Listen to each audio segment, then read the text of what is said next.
Di sebuah desa yang tenang, di mana rembulan selalu menggantung rendah, seolah memeluk atap-atap rumah, hiduplah seorang pria bernama Fatan. Malam itu, suasana begitu sunyi, hanya desis angin yang menyelinap di antara celah pohon bambu. Fatan sedang duduk di serambi rumahnya, menikmati hening yang membawa kedamaian. Langit malam berwarna biru pastel, dengan taburan bintang yang tampak seperti butiran gula. Desa ini dikenal karena kerukunannya, namun ada satu hal yang mulai mengusik ketenangan tersebut. Mari kita mulai perjalanan malam ini dengan mengenal sosok Fatan yang luar biasa. Fatan bukanlah orang kaya atau pejabat tinggi, namun ia memiliki sesuatu yang jauh lebih berharga, yaitu kecerdikan dan ketenangan hati. Ia selalu dikenal sebagai penengah saat ada perselisihan di antara warga. Wajahnya yang hangat selalu menyiratkan kebijaksanaan yang mendalam. Orang-orang sering datang kepadanya hanya untuk sekadar meminta nasihat sederhana. Baginya, setiap masalah adalah teka-teki yang harus diselesaikan tanpa menyakiti perasaan siapapun. Malam ini, kecerdikannya akan diuji oleh sebuah perintah yang tidak masuk akal dari sang kepala kampung. Setiap malam, warga desa melakukan ronda bergilir untuk menjaga keamanan lingkungan mereka. Alat komunikasi utama mereka adalah kentongan, sepotong kayu berongga yang menghasilkan suara nyaring saat dipukul. Suara tok tok tok itu adalah simbol keamanan, sebuah pertanda bahwa ada mata yang menjaga saat yang lain terlelap. Namun tidak semua orang merasa nyaman dengan suara tersebut. Di rumah ujung jalan, sang kepala kampung seringkali mengerutkan kening setiap kali mendengar suara kayu itu bersahutan. Ia merasa istirahatnya terganggu oleh tradisi yang telah ada sejak lama ini. Sang kepala kampung adalah sosok yang sombong dan sangat mencintai kenyamanannya sendiri di atas segalanya. Baginya, tidurnya yang nyenyak jauh lebih penting daripada prosedur keamanan desa yang bising. Ia sering mengeluh betapa suaranya yang keras membuatnya terjaga hingga dini hari. Keesokan harinya, ia memanggil seluruh warga untuk berkumpul di balai desa. Dengan wajah masam dan suara yang meninggi, ia menyatakan ketidaksenangannya. Ia tidak peduli dengan alasan di balik penggunaan kentongan tersebut. Ia hanya ingin egonya terpenuhi tanpa memikirkan konsekuensi bagi warga lainnya. Kepala kampung akhirnya mengeluarkan perintah yang aneh dan membingungkan semua orang. Mulai malam ini, katanya dengan lantang, kalian harus melakukan ronda tanpa suara. Ia memerintahkan agar ronda dilakukan sedemikian rupa sehingga tidak membangunkannya sedikitpun. Warga saling berpandangan, bingung bagaimana cara memberitahu satu sama lain jika ada bahaya tanpa suara kentongan. Mereka merasa tertekan. Namun tidak ada yang berani membantah perintah sang pemimpin yang keras kepala itu. Di antara kerumunan itu, Fatan hanya berdiri diam, mengamati dengan tatapan yang sulit diartikan. Fatan mendekati teman-temannya sesama petugas ronda setelah pertemuan itu berakhir. Ia melihat kegelisahan di wajah mereka, ketakutan akan keamanan desa jika tradisi kentongan dihentikan secara sepihak. "Tenanglah," bisik Fatan dengan nada yang menyejukkan hati. Ia memiliki sebuah rencana yang akan menyadarkan sang kepala kampung tanpa harus memicu keributan. Ia meminta rekan-rekannya untuk mengikuti instruksinya dengan teliti pada malam ronda berikutnya. Warga sangat mempercayai Fatan karena mereka tahu setiap tindakannya selalu didasari oleh niat baik dan akal budi yang cerdas. Malam berikutnya pun tiba. Langit tertutup awan tipis yang membuat suasana menjadi lebih redup dari biasanya. Fatan memimpin regu rondanya melewati jalanan desa yang sepi dan berdebu. Sesuai perintah, mereka tidak membawa satu pun kentongan, dan langkah kaki mereka pun nyaris tak terdengar. Mereka melewati rumah demi rumah dengan keheningan yang mencekam, seolah-olah seluruh desa sedang menahan napas. Saat mereka mendekati rumah besar milik kepala kampung, Fatan memberi isyarat untuk lebih berhati-hati. Mereka berjalan seperti bayangan, benar-benar tidak menimbulkan suara apapun, persis seperti yang diminta. Rumah kepala kampung tampak gelap gulita, menandakan sang pemilik sedang terlelap dalam mimpi indahnya. Fatan memastikan bahwa tidak ada satupun gesekan sandal atau batu kecil yang terdengar di sekitar area tersebut. Regu ronda terus berjalan, mengitari desa berkali-kali tanpa ada satupun suara kentongan yang membelah malam. Suasana malam itu benar-benar sunyi, sebuah kesunyian yang bagi sebagian orang terasa menenangkan, namun bagi yang lain terasa ganjil. Fatan tersenyum kecil dalam gelap. Ia tahu bahwa kesunyian ini adalah senjata terbaiknya. Mereka menyelesaikan tugas ronda malam itu dengan kepatuhan yang luar biasa terhadap perintah yang absurd. Keesokan paginya, matahari terbit dengan cahaya keemasan yang menembus celah-celah daun pohon mangga. Namun, keceriaan pagi itu terganggu oleh teriakan keras yang berasal dari balai desa. Sang kepala kampung tampak sangat marah, wajahnya memerah seperti kepiting rebus, dan ia mondar-mandir dengan gelisah. Ia memanggil Fatan dan regu rondanya untuk segera menghadap sekarang juga. Warga yang sedang memulai aktivitas pagi pun berhenti sejenak, ingin tahu apa yang membuat pemimpin mereka begitu murka. Fatan datang dengan langkah tenang, wajahnya mencerminkan ketenangan air di dalam sumur tua. "Mengapa semalam tidak ada ronda?" teriak kepala kampung dengan suara yang menggelegar ke seluruh penjuru balai. Ia menuduh Fatan dan warga lainnya telah melalaikan tugas dan membiarkan desa dalam bahaya sepanjang malam.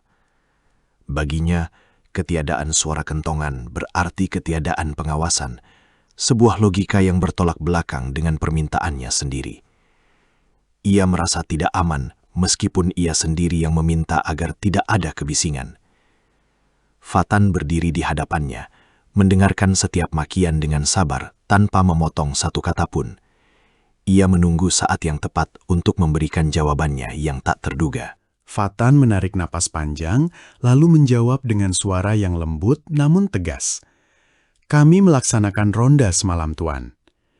Ia menjelaskan bahwa mereka telah berkeliling desa sebanyak 5 kali, melewati setiap sudut termasuk halaman rumah kepala kampung. Namun kepala kampung tidak percaya.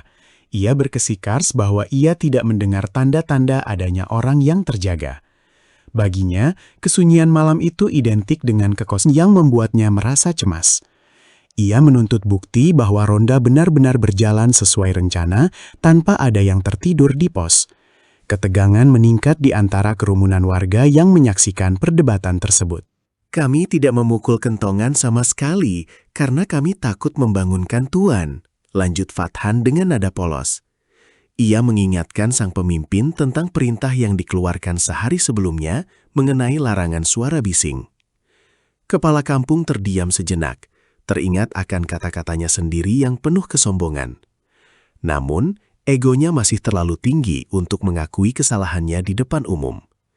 Ia malah balik bertanya, "Tapi kalau tidak ada suara, bagaimana warga tahu ronda berjalan? Bagaimana aku bisa merasa tenang?" Inilah inti dari permasalahan yang ingin disoroti oleh Fathan sejak awal pertemuan ini. Fatan tersenyum tipis, sebuah senyuman yang penuh dengan makna kebijaksanaan yang mendalam. "Itulah yang sejak awal ingin kami tanyakan kepada Tuan," ucapnya dengan tenang, namun menusuk tepat ke sasaran. Ia menjelaskan bahwa kentongan bukan sekadar pembuat kebisingan, melainkan bahasa keamanan yang menghubungkan seluruh warga. Tanpa suara itu, rasa aman hanyalah sebuah asumsi yang rapuh di tengah gelapnya malam. Kepala kampung tersentak, menyadari betapa kontradiktifnya permintaannya yang mementingkan kenyamanan pribadi di atas sistem keamanan kolektif. Seluruh warga terdiam, mengagumi cara Fatan menyampaikan kebenaran dengan begitu elegan. Keheningan melanda balai desa saat kata-kata Fatan meresap ke dalam pikiran setiap orang yang hadir. Sang kepala kampung menundukkan kepalanya, menyadari bahwa ia telah bertindak egois dan tidak bijaksana. Ia ingin keamanan tetap terjaga, namun ia menolak menerima ketidaknyamanan kecil yang menyertainya. Ia sadar bahwa suara kentongan yang ia benci sebenarnya adalah nyanyian penjaga yang memastikan keluarganya bisa tidur dengan tenang. Perasaan malu mulai menjalar di hatinya, menggantikan kemarahan yang tadi meluap-luap. Fatan tetap berdiri di sana, tidak berusaha mempermalukan lebih jauh, melainkan memberi ruang bagi sang pemimpin untuk belajar. Setelah beberapa saat yang terasa sangat lama, kepala kampung akhirnya mengangkat wajahnya dan menatap Fatan dengan pandangan yang berbeda. Tidak ada lagi kilat kesombongan di matanya. Yang ada hanyalah pengakuan akan kehilafannya sendiri. "Kau benar, Fatan," katanya dengan suara yang jauh lebih rendah dan rendah hati. Ia meminta maaf kepada seluruh warga atas perintahnya yang gegabah dan merugikan sistem keamanan desa. Ia menyadari bahwa sebagai pemimpin, ia harus siap mengorbankan sedikit kenyamanannya demi kepentingan orang banyak. Warga menghela napas lega. Ketegangan yang menyelimuti desa pun perlahan memudar. Kepala kampung kemudian memerintahkan agar tradisi kentongan dilanjutkan seperti sedia kala. Bahkan, ia berjanji akan memberikan kentongan baru yang lebih baik. Ia juga menyatakan bahwa dirinya akan sesekali ikut bergabung dalam ronda malam untuk merasakan sendiri perjuangan warganya. Perubahan sikapnya ini membuat warga merasa lebih dihargai dan termotivasi untuk menjaga desa dengan lebih baik lagi. Fatan hanya mengangguk setuju, merasa senang karena tujuannya tercapai tanpa harus ada pertengkaran yang berarti. Kedamaian sejati bukan hanya berarti tidak ada konflik, tetapi adanya kesepahaman di antara perbedaan keinginan. Malam berikutnya, di desa tersebut kembali diwarnai oleh suara tok-tok-tok yang merdu di bawah sinar rembulan. Warga melakukan ronda dengan semangat baru, tahu bahwa pemimpin mereka kini memahami arti penting dari setiap pukulan kayu tersebut. Kepala kampung pun belajar untuk tidur dengan suara itu, menganggapnya sebagai musik pengantar tidur yang paling aman di dunia. Ia tidak lagi terbangun dengan amarah, melainkan dengan rasa syukur karena memiliki warga yang peduli. Desa itu pun menjadi contoh bagi desa-desa tetangga tentang bagaimana komunikasi dan kebijaksanaan dapat menyelesaikan masalah paling rumit sekalipun. Fatan tetap menjadi sosok yang sederhana, tidak pernah menyombongkan kecerdikannya dalam menjebak kepala kampung dalam logikanya sendiri. Baginya, kemenangan yang hakiki adalah ketika semua pihak merasa diuntungkan dan mendapatkan pelajaran berharga. Ia kembali ke kebiasaan lamanya, duduk di serambi rumah sambil menatap bintang-bintang yang berkilauan. Ia tahu bahwa hidup akan selalu menghadirkan tantangan baru, namun dengan akal sehat dan hati yang bersih, semua bisa diatasi. Malam terasa lebih dingin, namun lebih hangat di hati. Sebuah harmoni yang tercipta dari sebuah kesadaran kolektif. Kisah ini pun menyebar dari mulut ke mulut, menjadi sebuah dongeng yang sering diceritakan orang tua kepada anak-anak mereka sebelum tidur. Mereka belajar bahwa kebijaksanaan tidak selalu datang dari kata-kata yang keras, tetapi dari tindakan yang dipikirkan dengan matang. Fatan menjadi simbol bahwa seseorang bisa mengubah keadaan hanya dengan ketenangan dan kejujuran. Desa itu kini benar-benar menjadi tempat di mana suara kentongan bukan lagi gangguan, melainkan melodi kedamaian. Rembulan di atas sana seolah tersenyum, menyaksikan perubahan positif yang terjadi di desa kecil tersebut. Kebijaksanaan sejati adalah kemampuan untuk melihat, melampaui kepentingan diri sendiri, dan memahami kebutuhan orang lain. Fatan telah membuktikan bahwa dengan sedikit humor dan logika yang tepat, ego yang paling keras sekalipun bisa dilembutkan. Ia mengajarkan kita bahwa terkadang kita harus mengalami kehilangan sesuatu untuk menyadari betapa berharganya hal tersebut. Suara kentongan malam itu kini menjadi pengingat abadi akan pentingnya kebersamaan dan rasa saling menghargai.